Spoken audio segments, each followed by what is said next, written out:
What's going on, everybody? It's Rev, and welcome back to another Dauntless video. I got some gameplay for you on live. This is kind of like another audio test, and finally getting to a point where I'm enjoying where I'm sounding. However, I haven't been in Dauntless and, you know, playing a lot of sound effects and just having a lot of overlaying sound. So the game sound is a little loud in this video, so I just wanted to give you that warning. But please enjoy the video for what it is, and it will be fixed in the next video. So take care, have a good one, and enjoy. Scarn here. I don't think I have a Malkarian set in my loadouts.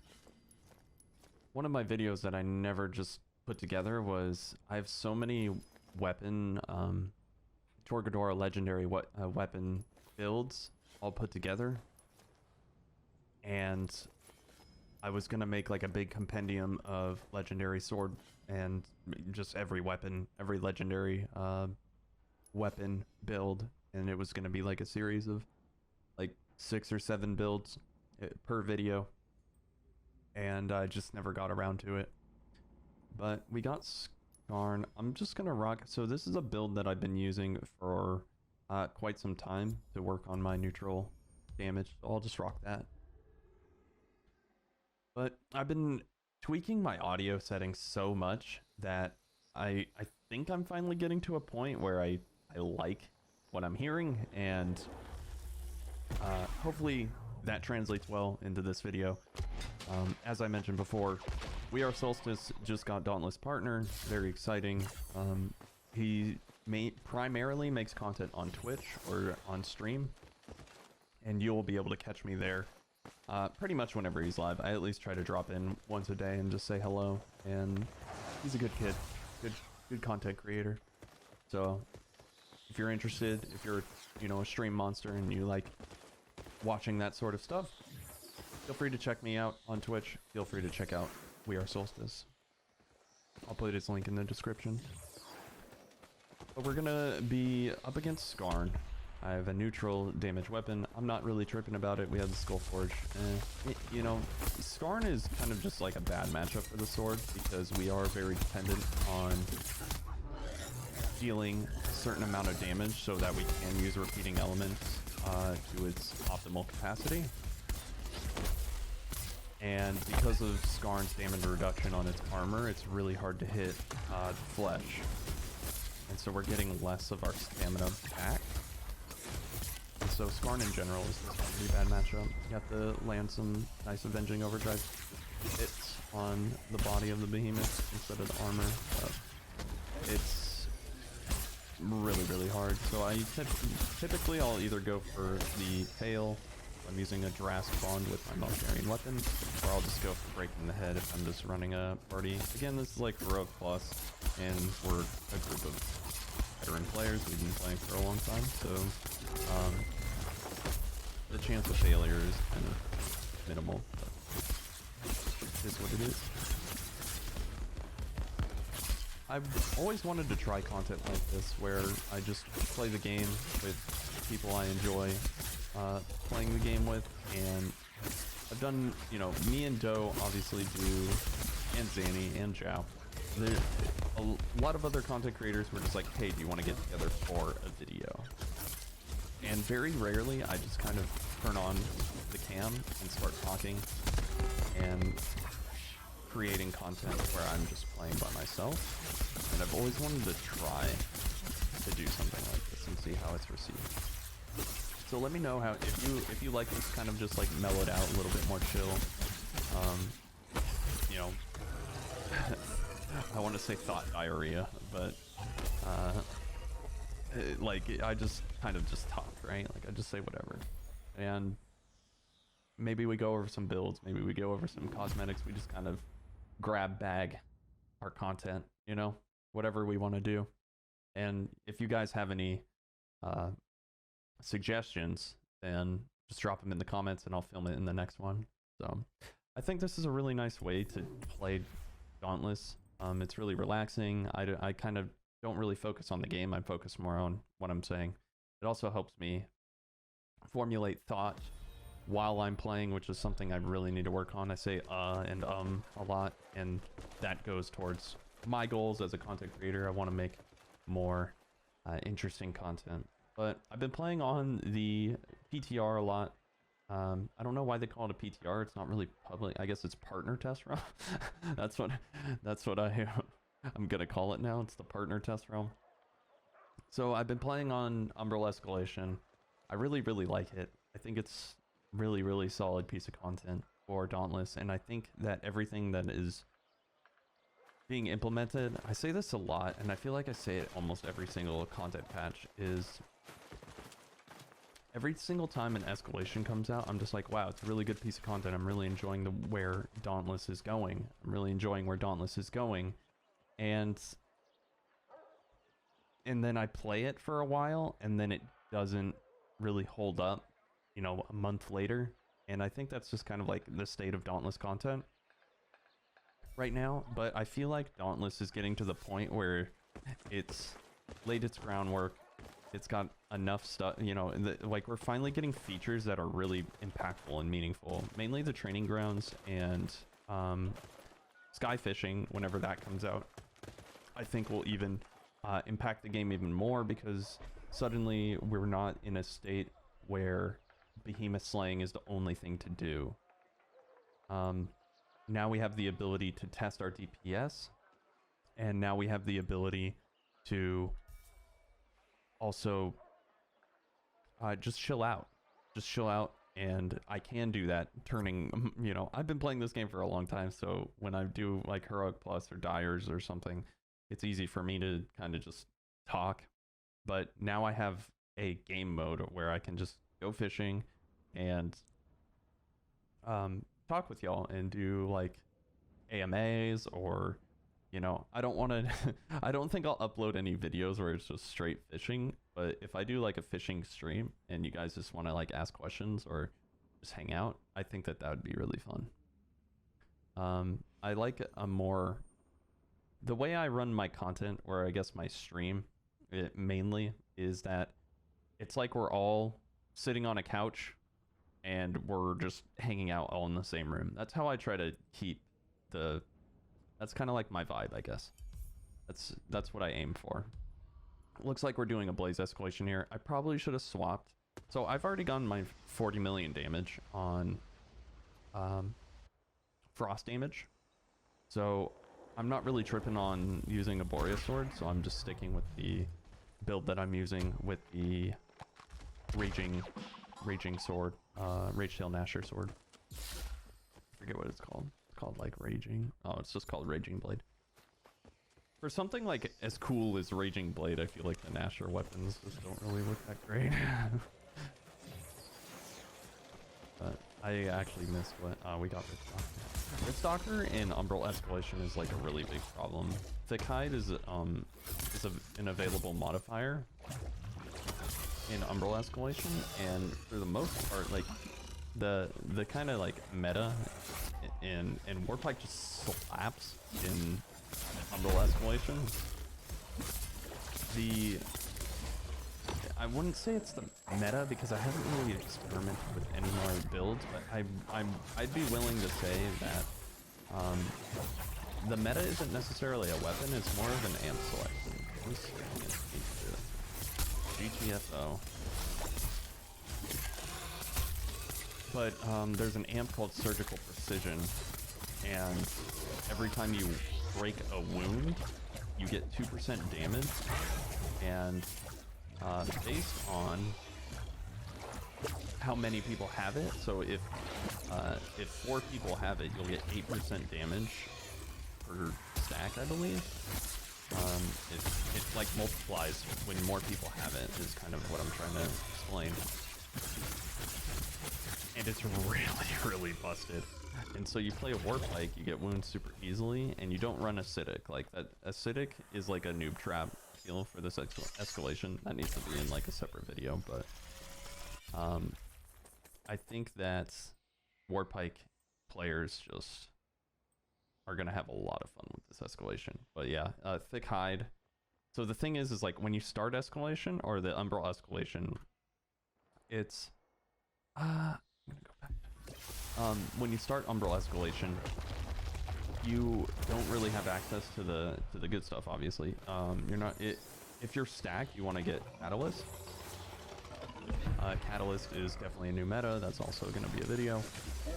But you want to not pick Acidic because you want to wound, but you also want to break parts.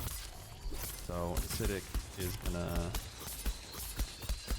be a new trap for some, but you also don't have Thrax Helm when you start, and you obviously won't be running all the amps. Like, you're not going to have access to Surgical Precision right out the gate. And so people are probably going to be running their low life builds. And so when I do my builds, I'm going to be doing build for like when you just start doing the escalation and when you have the gear and stuff. And that video will be coming soon. I've seen a lot of you ask for builds because you want to prepare for it.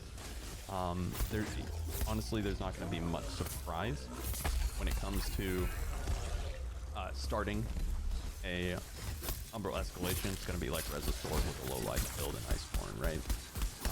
But if there are some tips that I do have for you if you're starting as a sword player, and as a player in general, you'll be able to incorporate this into your gameplay as well. It's kind of like a universal tip, but it's gonna make the sword experience that much smoother. Because the Reza Katana doesn't really, I guess, favor itself. I don't know. It's kind of hard to explain. The Reza Sword is really, really good. It's my favorite sword to actually play with. And so Umbral Escalation I'm really happy about. But the thing about the Reza Katana is that it has a hard time incorporating meaningful power slots, which is like overpower or something. You can get discipline, and you can either get overpower, but in most cases you're just going to benefit from running like Berserker plus Rage Hunter, especially in like a trial scenario in most cases. But you know, if you can run a Warpike and get overpower, Rage Hunter, Wild Frenzy, Conduit, and just like get insane benefit in the early game, like running Warpike is pretty good. Because the Reza Pike, you know, the double attack goes for your wounds. Even, you know, now that I'm thinking about it and talking about it, even Savagery is kind of like a new trap in this escalation.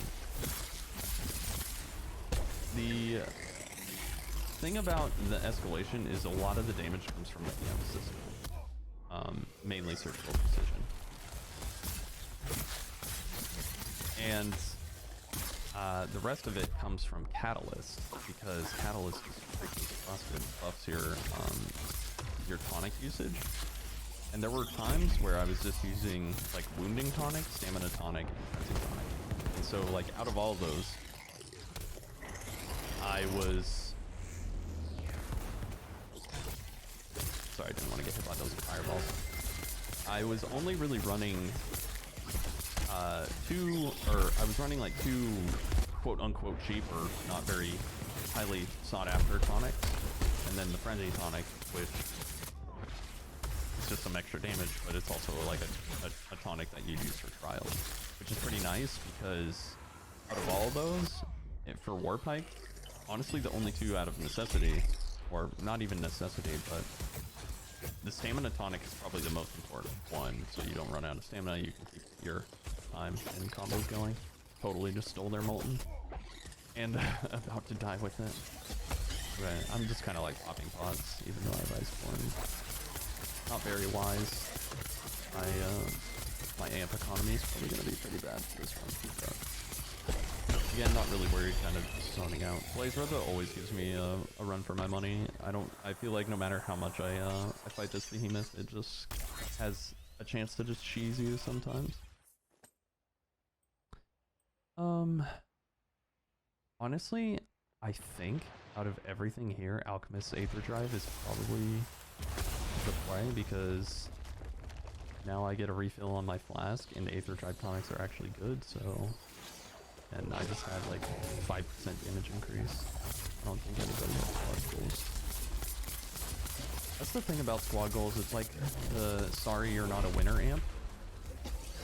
I'd really like to see maybe it get multiplicatively better as more people have it. Because 4, you're essentially, it costs 4, you know, if your entire team picks up squad goals. Which is very rare. Very, very rare. It would be more rare if it was better. Or it'd be less rare if it was better. But even just getting 4 amps of the same one on every single person is pretty hard to do. So, getting squad goals just feels really bad because it's 20% damage to everybody. So let's say 80% damage for 4 perk, you know, 4 amp selections, which is really, really bad when you take into account like virulent impact or go time. Even that the shockwave one, or not the shockwave, it leaves like a circle on the ground. That's like 30% damage every time, and you can make multiple circles so your team can come on fire. And I'm just trying to go through it. Oh, I wasn't anywhere near Avenging Overdrive there. That's like one of the hardest things about Sword, in my opinion, is, at least in these days, where I just got utterly cheesed. The hardest thing about Sword is that monitoring your special meter and being able to flush out, like if I'm in this situation, Shroud's about to hit me, if I'm at 18 out of 20 swings, I need to, you know, squeeze out 2 more extra swings and hit the counter and get the Avenging Overdrive proc, and then, you know, and then I'm in it. But it's always those like really clutch moments that you need to assess like way ahead of time if you're going to be able to use Avenging Overdrive before you're going to get hit, because in most cases in trials, if you get hit, you're going to lose Predator, and that's just kind of like a dead run on like, you know, in top performance situations. And that's just a feels bad. But I'm excited for the training grounds.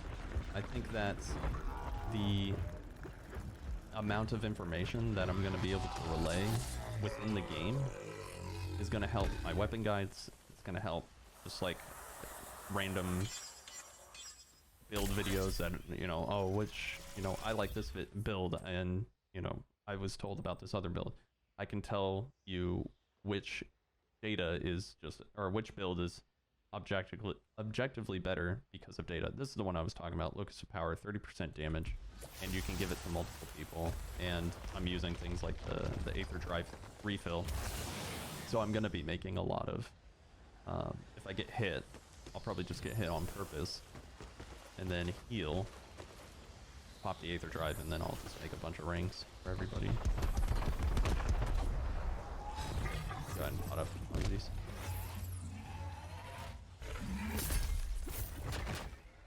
Hit by the little tap. Interrupt. Heal. What's your Kraken, dude?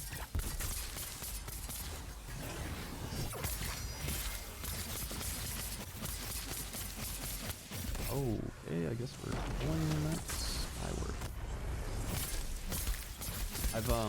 This has happened to me on Torg, where I like land on it and then I land on it again and it scoops me up. It happened 3 times. I don't have it as like a clip or anything, so I guess take my word for it, but I've gotten scooped so many times before. Okay, I'm at like 18 out of 20. So that would be like if you're looking to be like Sword main and Sword, you know, pro, quote unquote pro,